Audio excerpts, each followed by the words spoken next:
Kemudian perubahan manufaktur yang efisien, ya ini yang harus kita buat. Karena apa? Dengan efisiensi yang dibuat, biaya produksi akan rendah.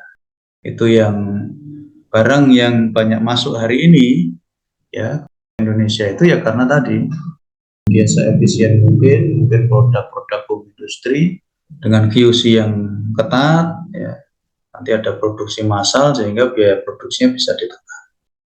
Munculnya kekuatan ekonomi di negara Asia, perubahan lingkungan kita lihat mulai dari Tiongkok, kemudian Singapura itu kan sudah itu ya kekuatan di Asia, kemudian India masuk, Saudi itu kan juga muncul kekuatan-kekuatan ekonomi. Munculnya blok perdagangan seperti Uni Eropa, NAFTA, AFTA, BRIC yang terbaru ini ya. Kemudian perubahan ekonomi pasar dari bentuk sosialis dengan privatisasi perusahaan publik. Nah, sudah mulai ya, perusahaan publik tapi bentuknya privat, perorangan. Kemudian diseminasi gaya hidup global. Ya. Jadi kegiatan penyebaran informasi yang ditujukan kepada kelompok agar memperoleh informasi. Ya, timbul kesadaran menerima dan mampu memanfaatkan informasi tersebut. Ya, jadi orang sudah mulai melek dengan internet, ya, kemudian melihat semuanya gaya hidup global semuanya tahu, K-pop itu kan, K-pop kan senengannya Mbak Lailis itu ya Mbak Lailis. Iya Mbak. Jadi sudah mulai mengglobal. Itu bukan hanya K-popnya, nanti yang dibawa sudah mulai produk-produknya. Nanti pelan-pelan kosmetiknya masuk, itu ya, mulai budaya. Itu bukan hanya tentang musiknya saja, tapi nanti akan disertai ya gaya hidup atau apa namanya yang memang dia bawa pasti. Bukan hanya itu saja. Itu ya. Ini kan sudah banyak. Megawati juga senang K-pop kayak. Kalau Mas Rifai kayaknya nggak K-pop itu. Sukanya yang Hollywood Pak, India Pak. Oh Hollywood. Siapa yang suka Hollywood? Nah, Mas Rifai. Nah. Anime. Ya, oke. Ya, kemudian terbukanya kekuatan pasar baru. Cina, India itu pasar luar biasa karena penduduknya sangat besar. Cina. Kemudian peningkatan konflik etnis dan agama pada suatu negara. Di antar etnis, ya ini memang rawan. Ya, etnis dan agama ini sangat rawan. Ini perubahan lingkungan pemasaran. Kita harus perhatikan kalau daerah rawan konflik, ya kita paksakan pemasaran di sana ya resikonya sangat tinggi. Itu ya.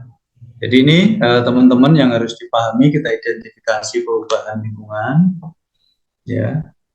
Jadi di dalam apa namanya perusahaan kita harus perhatikan ya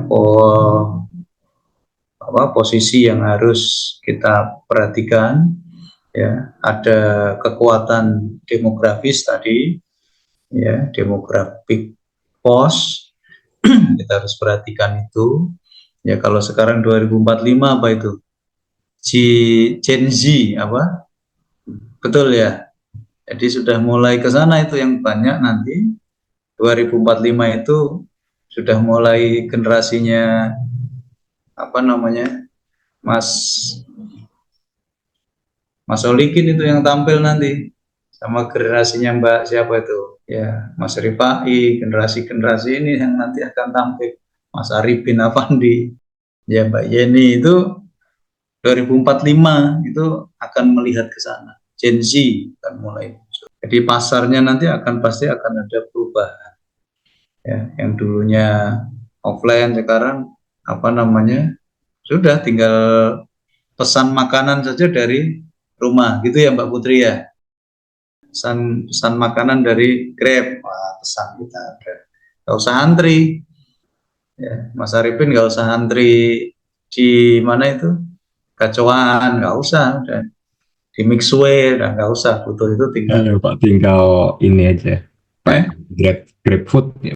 Nah, tinggal Grab food ya, itu harus demographic force.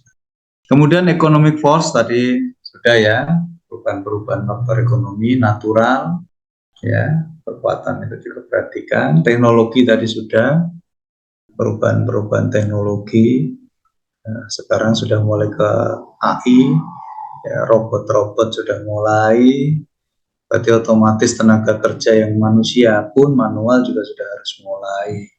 Banyak yang sudah beralih. Panen saja sekarang sudah tidak pakai tenaga manusia, itu ya. Kalau di Tuban gitu ya, Mbak Lailis ya. Panennya sudah pakai alat yang kombi. Jadi sekali panen Iya, sudah, Pak. Hampir semua petani sekarang pakai kombi, Pak. iya pakai kombi itu sekarang. Ya. Itu teknologi pos, technological pos, kekuatan teknologi. Kenapa? Karena ya memang akan lebih efisien nanti, lebih murah, cepat. Kalau tenaga manusia manual sekarang Gen Z sudah nggak mau, ya.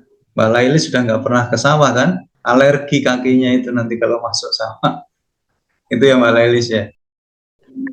Kadang masih, Pak, ngambil Oh, cabai. kalau nggak pernah nanti timbul penyakit itu. Jadi kutu air itu. Makanya daripada kutu air saya nggak usah masuk sawah Pak.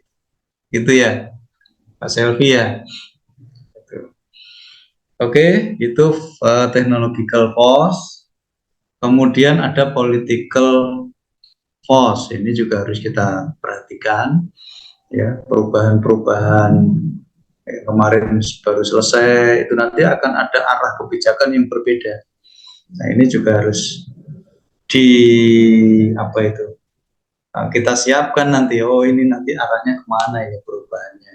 Kan perubahan kepemimpinan nasional contoh. Kebijakannya akan kemana? Oh, ke pertanian misal. Jadi kita harus bisa baca ke sana. Ya, kemudian cultural force tadi sudah ya, kultur budayanya ya, adat istiadatnya. Selanjutnya perubahan lingkungan ya, lingkungan pemasaran yang harus kita perhatikan.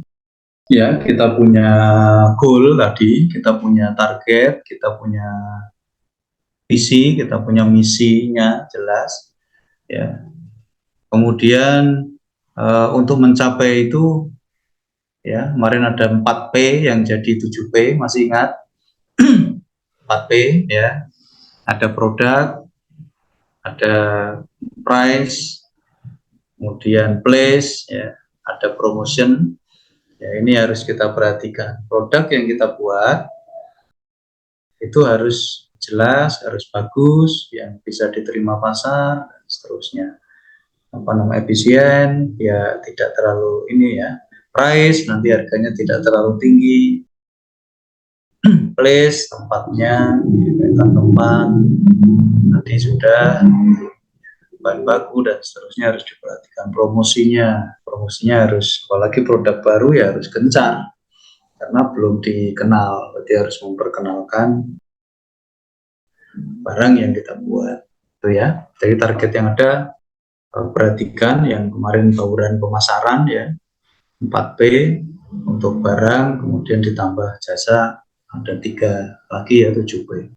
Kemudian dari yang ada ini bisa kita lakukan secara marketing secara direct langsung, pemasaran langsung, atau apa namanya pasar secara luas ya, eksternal. Jadi kita bisa jual langsung atau keluar. Kemudian yang harus kita perhatikan tadi sudah ya, mulai dari customernya seperti apa, demografinya tadi, kemudian competitive environment-nya, lingkungan kompetisinya seperti apa, harus perhatikan. Ekonominya ya, apakah hari ini apa namanya daya beli masyarakatnya seperti apa, kita harus perhatikan. Perputaran perekonomian seperti apa. Ya, teknologi tadi sudah, teknologinya memungkinkan tidak, itu ya. Political and legal environment, politik dan hukum, lingkungannya harus kita perhatikan, kita ikuti ya, kita ikuti arah apa namanya perundang-undangan yang ada itu ya, termasuk hari ini May Day kemarin, apa itu, kenaikan upah atau gaji gitu kan, nah, yang selalu didengung-dengungkan itu ya kita harus pahami itu. Ya, kalau gajinya minta tinggi, kalau perusahaannya kembang kempis ya nanti ya kita ya harus perhatikan itu. Cultural dan social environment, ya, resource and objective of the firm. Jadi sumber daya yang ada ya kita harus punya visi ke depan, harus kita pandang itu secara objektif. Mampu nggak?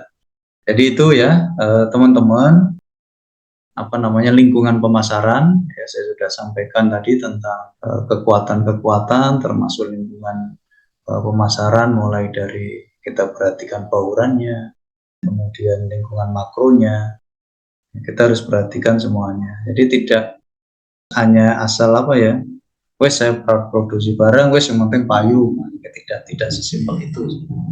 Oke ya, jadi saya kira itu ya yang materi yang saya sharingkan, saya sampaikan pada malam hari ini. Silakan ada yang teman-teman mau tanyakan ya, kita bisa sharingkan sama-sama.